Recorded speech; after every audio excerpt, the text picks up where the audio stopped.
There is a fatal, inescapable glitch programmed into the minds of every great conqueror in human history. A blind spot so massive it has buried empires in the dust. They physically do not know when to stop. A god complex is a terminal illness, and in the 6th century BC, Cyrus the Great had the worst case of it the ancient world had ever seen. He was the founder of the mighty Persian Empire. He had literally conquered the known world.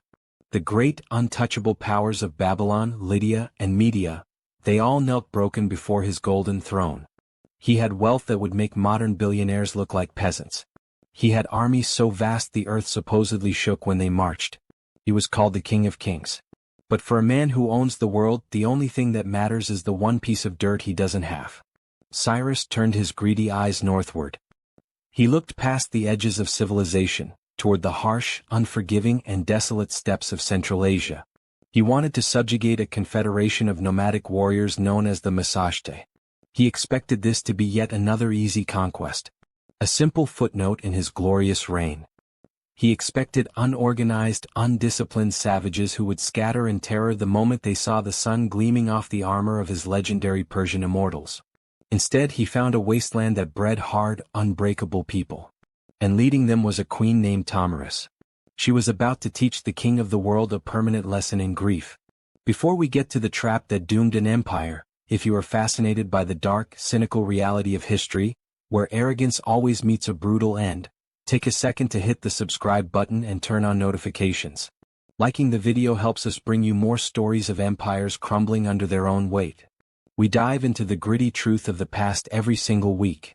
Welcome to the community. Now back to the step.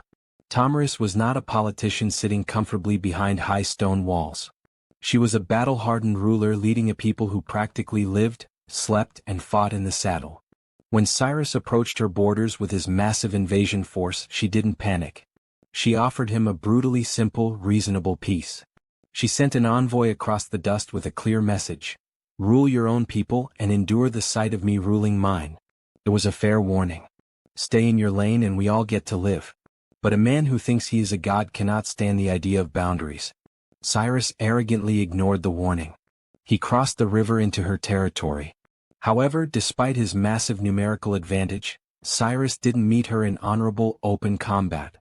His advisors warned him that fighting the nomads on their own open terrain was essentially a death sentence. So the great emperor engineered a cowardly trap. He decided to conquer them not with steel but with deception. The Masashte were culturally completely unfamiliar with the intoxicating, debilitating effects of heavy, fermented grapes. They were nomads, they survived on the land. Cyrus knew this. So he intentionally abandoned a lightly guarded camp on the edge of the steppe. He left behind a massive, luxurious banquet overflowing with roasted meats and countless barrels of incredibly strong, undiluted Persian wine. Then he took his main army and vanished into the shadows. Tomyris' son, the young prince Spargopizes, led the Masashte vanguard. They had been tracking the Persians for days. When his men, exhausted and hungry from marching, stumbled upon the seemingly abandoned camp, they fell for the illusion completely. They easily overpowered the rear guard and immediately threw themselves into the banquet, celebrating what they believed was a glorious, effortless victory. They drank the undiluted wine like it was water. Within hours, the trap snapped shut. The entire vanguard was completely incapacitated, lost to a deep, heavy stupor. Cyrus, waiting patiently in the dark, returned with his main force. It wasn't a battle, it was a quiet, methodical sweep. The great Persian army cut down the defenseless warriors in their sleep. But Cyrus made sure to capture the young prince alive. He thought the boy would be the ultimate political hostage. A leash he could use to force Queen Tomyris to surrender. When Prince Spargopizes finally woke up, the fog cleared from his mind, and the reality of what he had done crashed down on him. The humiliation was absolute and crushing. He had been manipulated into destroying a third of his mother's entire army just for a taste of Persian luxury. The young prince knew that as long as he drew breath, Cyrus held power over his mother. So, rather than serve as a pathetic pawn, he begged Cyrus to temporarily remove his heavy restraints so he could speak freely. The emperor, perhaps amused, allowed it. But the very moment the prince's hands were free, he seized a weapon from a nearby guard and chose to end his own story right there. He chose a dark exit over dishonor, permanently removing himself from the emperor's chessboard. If you are still watching, drop a comment down below and let me know. Do you think the prince made the right choice, or should he have waited for a rescue? Your comments help feed the algorithm, and I read every single one.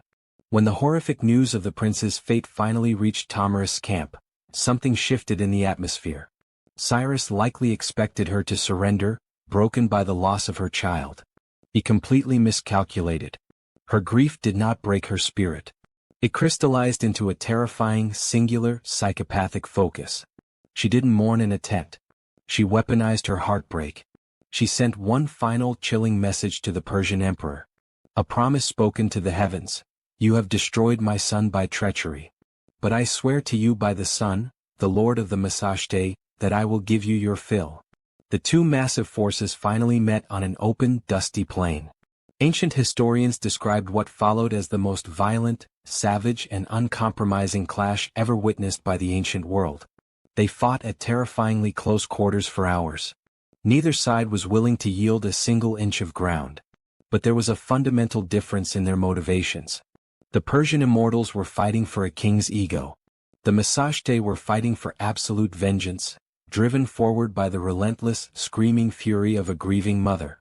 Slowly, the highly disciplined Persian lines began to buckle under the sheer, chaotic violence of the nomads. Then the lines completely shattered. The greatest, most feared army in the world was dismantled in the dust. And Cyrus the Great, the untouchable king who had personally conquered half the earth, was struck down. The King of Kings fell into the dirt, reduced to just another nameless, broken casualty on the steppe.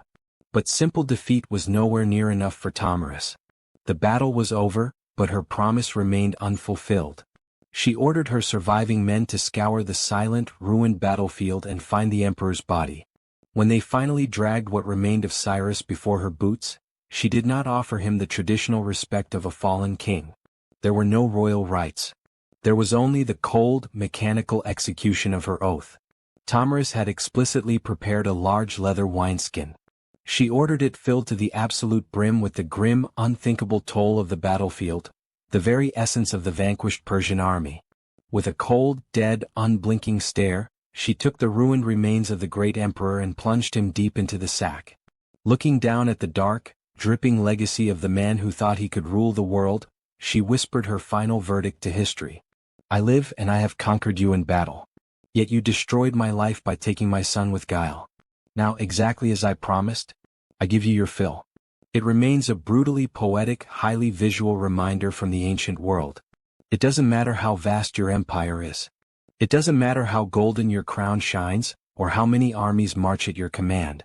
You should never, ever push a grieving mother into a corner. Thanks for watching. If this dark journey into history earned your subscription, make sure to check out the next video popping up on your screen right now. We will see you in the next one.